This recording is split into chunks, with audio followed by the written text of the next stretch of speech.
Hello and welcome back to Origami Snowman. I'm Matt, and today we're going to talk about Kurt Vonnegut. When I say we, I mean me. So if you have anything you'd like to add, just jump right in. Just go right ahead. I won't hear you, but you can always leave it in the comments. So Kurt Vonnegut, he's one of those very stereotypical writer. If you're at all quirky, you probably really like Kurt Vonnegut. He's most people, they find him in college and then they become obsessed with him and then they grow out of him. It's sort of like punk rock. I did not grow out of punk rock, nor did I grow out of Kurt Vonnegut. I first heard about Vonnegut, first had him recommended to me. A friend of mine in high school, Vanessa, she was reading Breakfast of Champions, and she was like, "This is amazing. If you've never," and I was like, I think I don't. Maybe I'd heard of Kurt Vonnegut, but you know, so I was introduced to Vonnegut in high school. I didn't read any Vonnegut in high school. Oh, that was a good one. I just was first introduced, and he, came into my radar kind of thing. I was born and raised in Fort Wayne, Indiana, which is just about 2 hours south. Nope, 2 hours north. I'm good at maps. From where Kurt Vonnegut was born and raised, Indianapolis, Indiana. So he, even though he moved away from Indiana as an adult, he did live there for his formative years and uses it in his novels quite a lot, discusses it, called himself a Hoosier. Very much at heart, he never really left Indiana. In fact, he used to say, the thing people like about my books is Indianapolis. And I get that because that's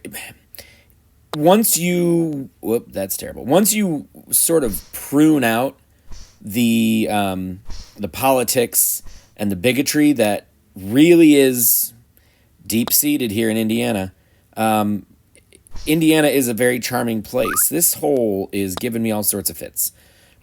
There are very few times you can say that sentence and it's not awkward and inappropriate, but this is one of them. So, Kurt Vonnegut, he was very much at odds with Indiana. Indiana is very much a red state. It's, we do love our Republicans here. Not all of us, not me, but some folks, a lot of folks do. They're very, very conservative. They don't want to, they make it easy. Instead of thinking about each individual issue, they just vote Republican and move on. And Vonnegut, he was raised in a very different atmosphere. They were humanists. They were atheists. They were independents. That should have been a hole in one. I missed it by a mile. They were artists and scientists, and they believed in doing good for the sake of good, not to obtain some eternal reward. Doing good was the right thing, period.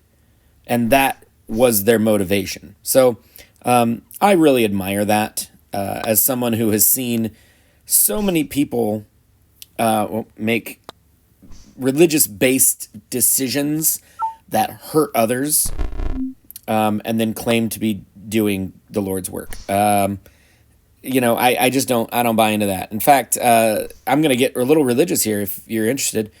There was a parable in the Bible, a story that Jesus shared about this, landowner, a farmer, who asked one of his sons to go out and work in the field. And his son said, absolutely, of course, certainly, sure. And that son ended up not going out and working in the field, not doing what he was asked. But then he asked a second son, his other son, to go out and work in the field, and his other son said, "No, I don't want to. I'm too busy. It doesn't sound like fun. Whatever." He said, "No, I'm not going to do it." But then ended up going out and working in the field anyway. And he holds those two sons up as an example of, your words mean nothing if they're not backed by your actions. So you can preach good works all day long. You can preach feeding the poor. You can preach loving others. But if you don't do it, you may as well just shut your mouth. It's not doing anybody any good. So no, you're not right. You're not good. You're not, you're none of the things you preach. You're a liar. And that's kind of how Vonnegut was. He claimed not to believe in a higher power, or at the very least, he didn't operate under that belief. However, he did what Christians are asked to do.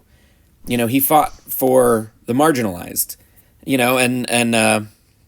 So I find that really quite interesting, that he was such a good example of Christ's love while not believing that Christ was who the Christians claim him to be. Anyway, one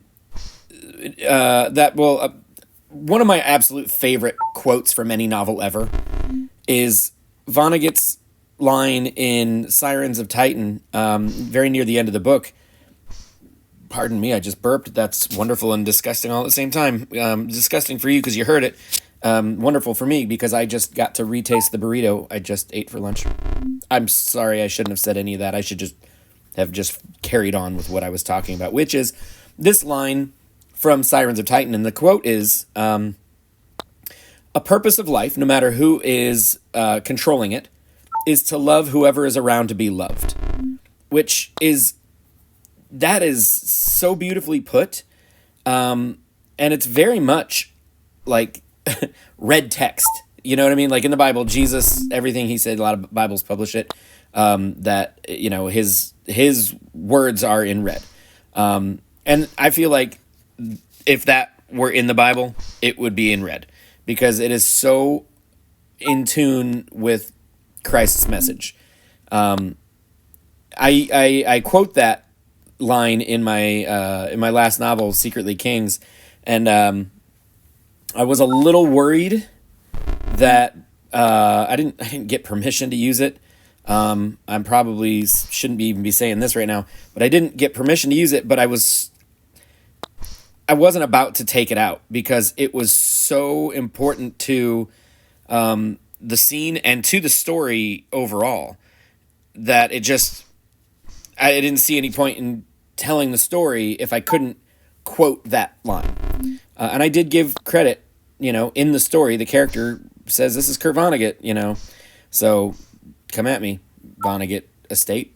So anyway, if you've never read Kurt Vonnegut, you've at least heard of him. A lot of times in schools they will assign Slaughterhouse-Five, which is probably his most famous novel, about his experience.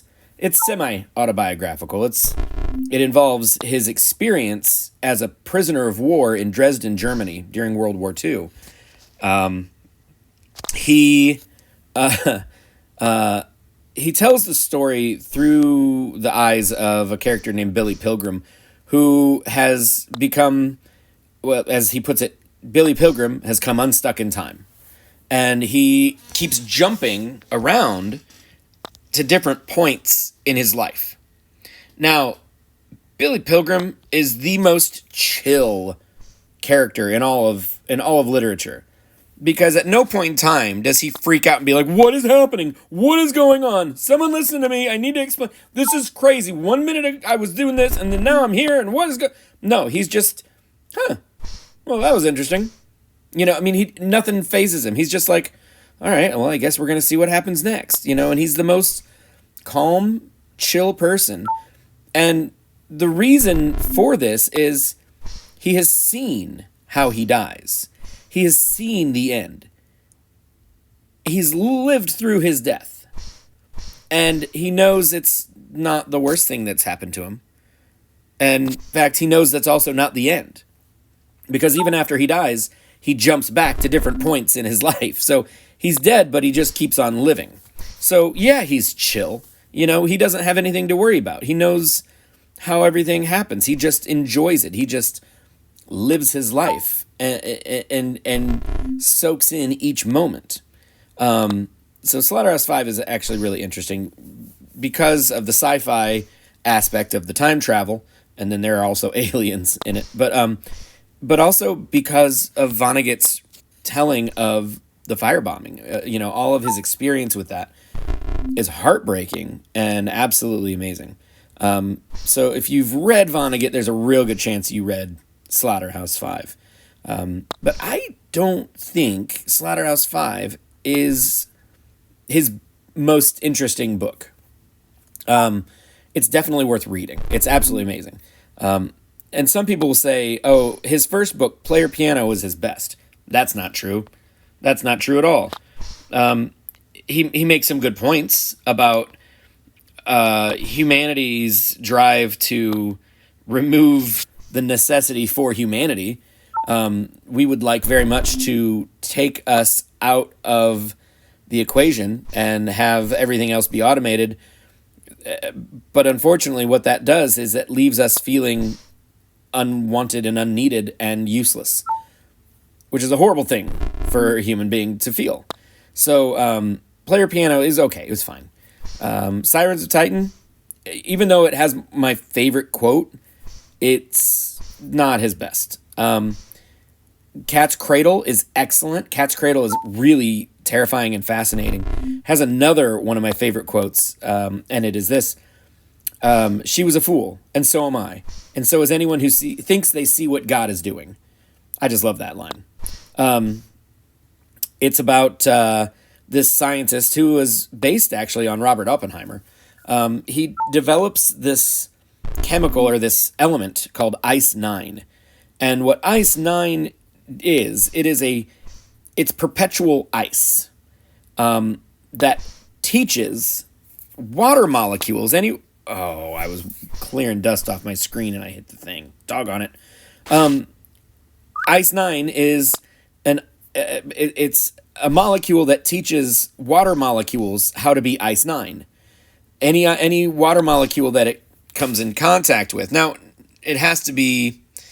I don't think moisture in the air counts because that's not how it works in the book. I don't remember exactly how it's explained, but if you dropped a molecule of Ice-9 into a glass of water, that entire glass of water now becomes Ice-9. And so, what it does is it presents a very, very scary problem. Imagine dropping a molecule of this Ice-9 into a natural body of water. The chain reaction would be devastating. And spoiler alert, it is. So it's a book that deals with man's hubris and the end of the world. And it brings in he creates his own religion called Bokonon or Bokonon, or I don't know how to pronounce it. I've never heard anyone else say it. But the tenets of this fake religion he references in many other books, very much in the same way that like Stephen King will reference his other books. Vonnegut does the same thing. He has characters that exist in multiple novels and ideas that he carries on. In fact, 3 of the tenets of Bokononism he uses in the title of a nonfiction book of like essays called Wampeters, Foma, and Granfaloon. And I'm not gonna try to explain it, but is it right here? Yeah, it's Granfaloons. Sorry, I'm in preparation for this video. By the way, other than years and years and years of me reading Vonnegut, I have turned my chair around so I can play desert golf and look at my bookshelf. So here we are, Vonnegut right in front of me. But some of Vonnegut's books they're forgettable.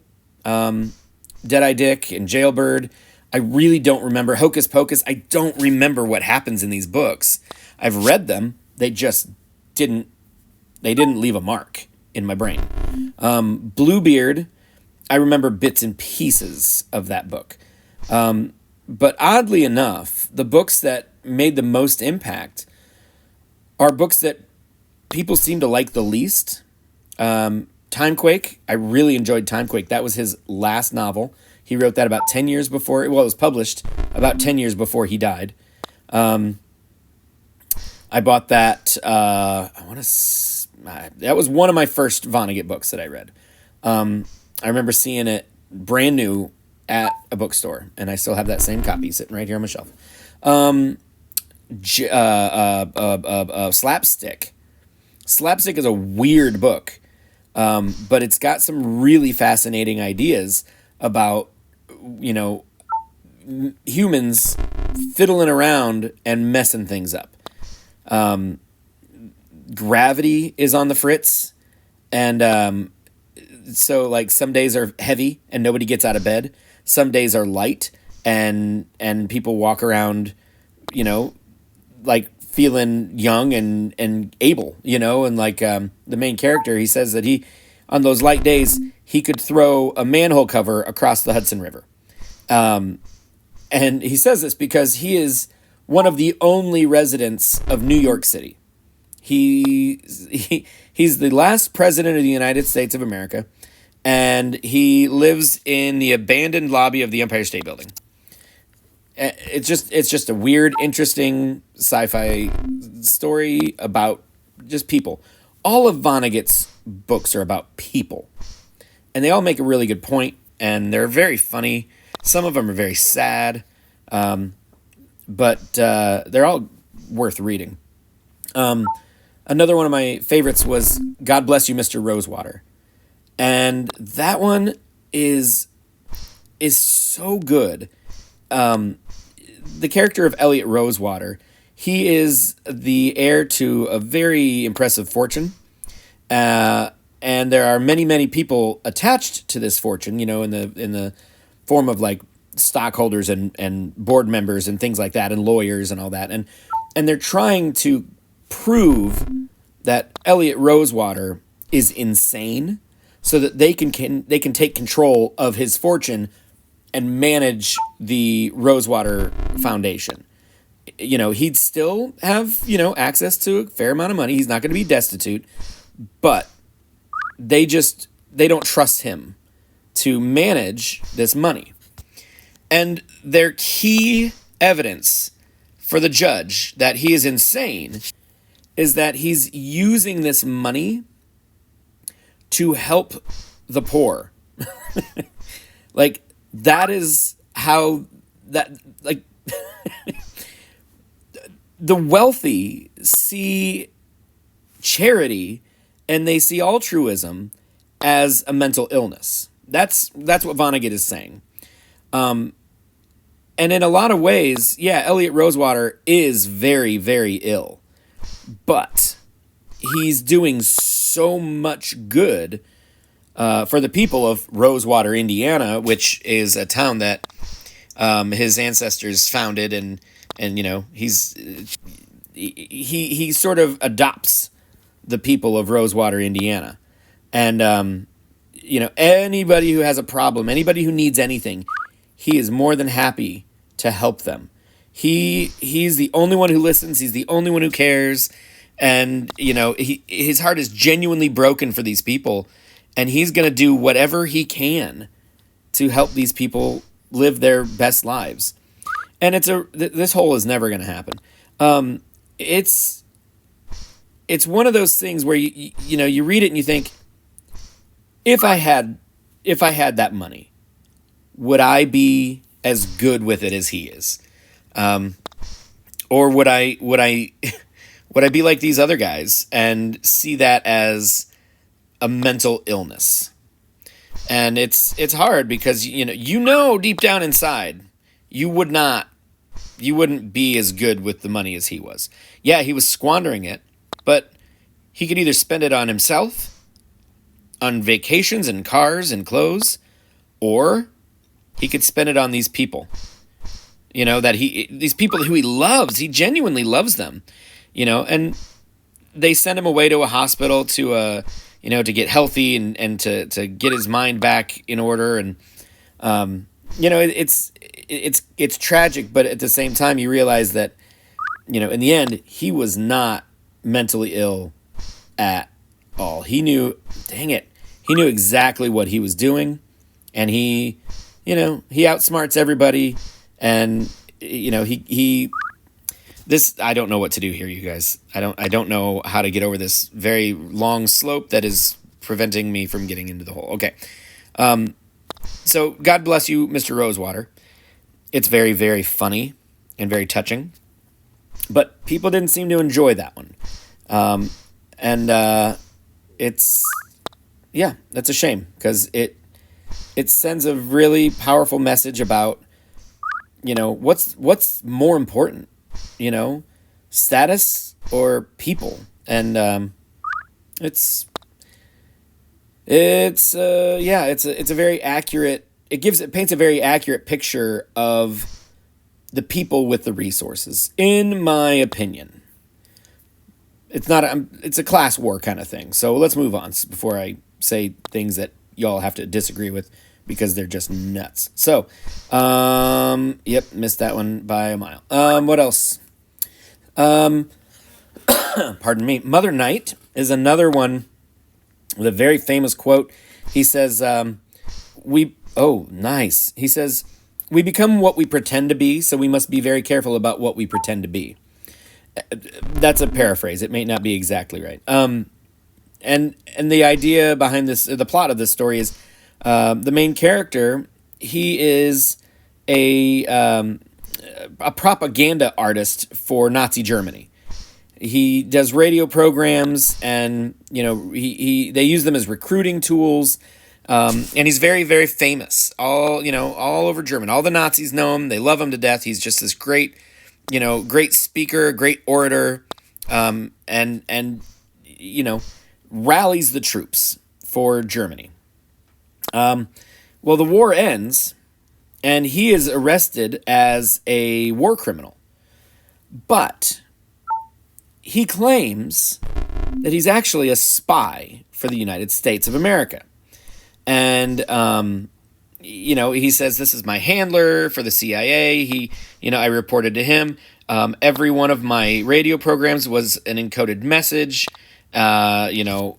I don't know what you guys did with the information, but I gave you as much as I could about troop movements, about, requisitions for supplies and ammunition." And, the problem is, his handler, nobody's heard of him. And he can't prove that he was actually working for the United States. He can't prove that he wasn't a Nazi.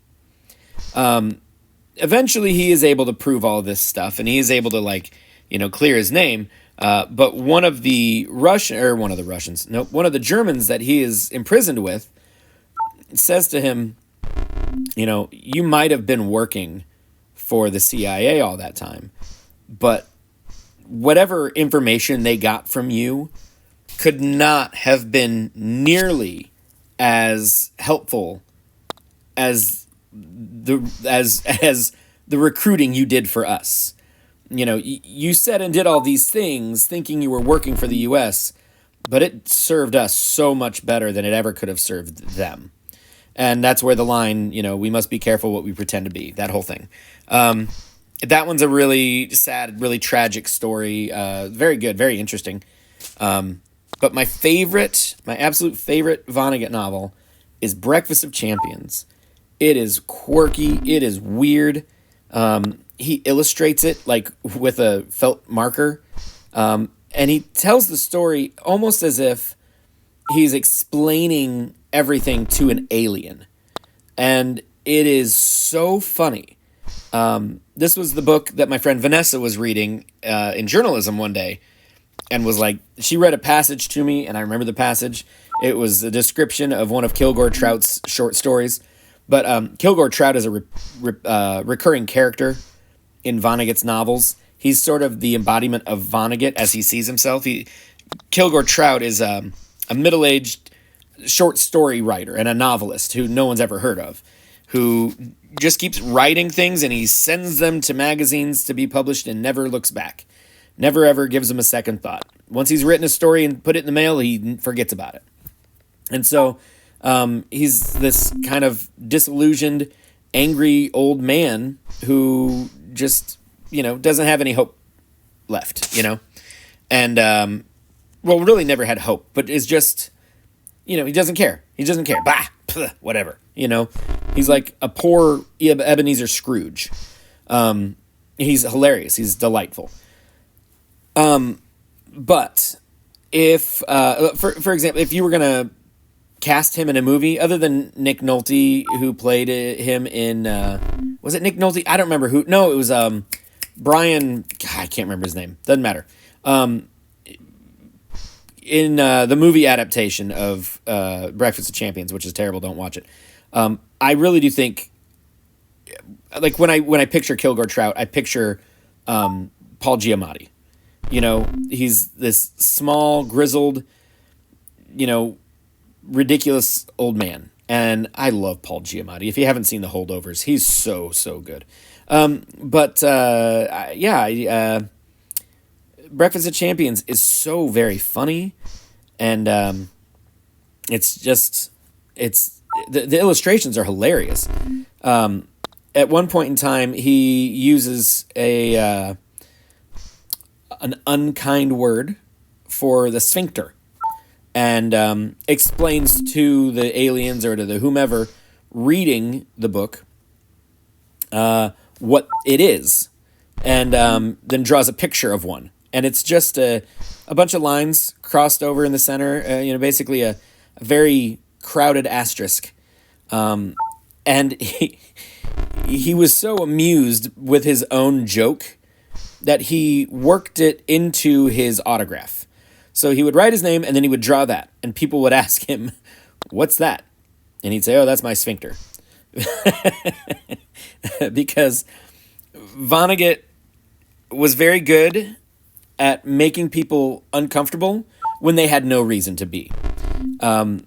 He just was, he asked all the good questions, harmless questions that still nevertheless made people uncomfortable. And you gotta love that, very childlike. Like his approach to writing is very childlike, but also very, very sweet, very good. I just remembered, you probably have read Vonnegut in high school. Harrison Bergeron is a short story that he wrote. It's in the collection, Welcome to the Monkey House is what it's called. And it's a very, very short story about a world where we try to make everyone equals, by limiting people's natural abilities. So if you're very beautiful, you have to wear a hideous mask. If you are very, very strong, then you have to carry all these heavy, heavy weights. If you're very intelligent, you wear these special hats, like a hood, that emits really high-pitched, obnoxious tones in your ear to break your concentration so that, you don't have an unfair advantage over people who can't think well.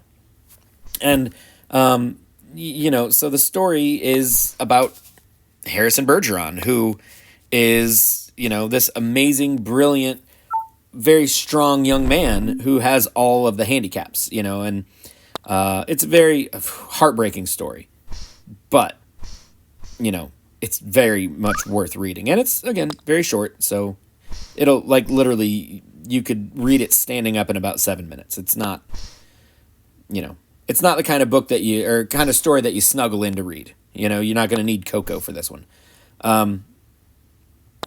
But yeah, if you've never read Vonnegut, I highly recommend, and I know I've said it's the one everybody reads, but Slaughterhouse-Five is worth reading, if for no other reason than just for the historical aspect of it. The firebombing of Dresden, Germany is not something they teach in school very often, for good reason. Because Dresden, Germany was not a military target. It was a civilian area. It had universities and museums and factories that made, vitamin, like a vitamin supplement for pregnant mothers. It was not, they didn't make tanks. They didn't, no ammunition.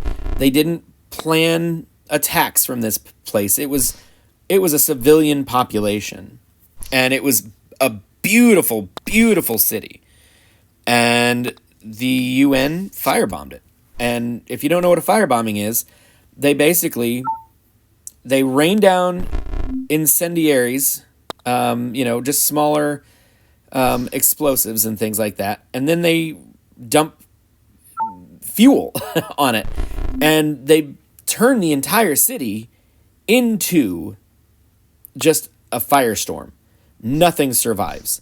One of Vonnegut's jobs, he survived it because he was in a very deep freezer in a slaughterhouse. In fact, that was his address. They always said if you get lost and somebody tells you, asks you where you're from, just say Schlachthof 5, which is Slaughterhouse 5.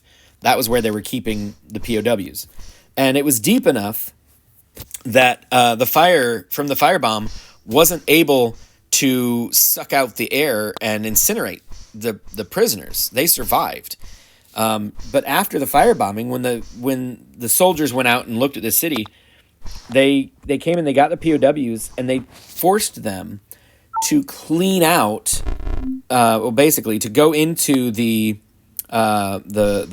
store bomb shelters, and find any valuables that these families had taken in with them, because nobody survived it. All the oxygen was sucked out of these bomb shelters, and they all suffocated. Some of them, they were scorched. If the doors weren't sealed well, they burned to death. It was a horrible, horrible death for these families. They all thought they were safe. They had their children with them. They thought, okay, we're gonna be okay. We're gonna be fine. But no, the relentlessness of the firebombing just massacred these poor people. So part of the job of these POWs was to go into the bomb shelters, remove any valuables, hand them over to the Nazi soldiers, and then a person went in with a flamethrower and cremated the bodies. That was how Kurt Vonnegut spent the last few weeks of the war. And so yeah, he's bitter. He saw some things that nobody wanted to talk about. So, well, there we go. And you know what? It haunted him, and the only way he could deal with it, oh my goodness, was to talk about it. And he wrote one of the greatest war novels of all time. Anti-war novels, I should say, because that's exactly what it is. So, read Slaughterhouse 5. If you want a fun, weird sci-fi, read Slapstick or Cat's Cradle. If you want something silly and absolutely ridiculous and preposterous, read Breakfast of Champions. If for no other reason, the illustrations are delightful. It's so fun. And Vonnegut never took himself too seriously. I think his big regret is that he didn't end things the way he always assumed he would, which is intentionally. His mother, she chose to take her own life, and he just always assumed that he would do the same. Another quote by him, I know this is very quote heavy, but he said, "I'm a monopolar depressive descended from monopolar depressives. That's how come I write so good." He was so self-aware and so funny, but at the same time, he harbored this deep, deep depression. And we forget that depression isn't always boo-hoo, woe is me. Depression is sometimes, well, let's see if I can get through today, and you get through today however you can. And for a lot of us, that's jokes. It's making light of the horrible situation that we find ourselves in. Oh my goodness. And Vonnegut was very, very good at pointing out that, yes, we are in a horrible situation. It is called life, and we made this life. We are to blame, but we are all also all together. We're in it together.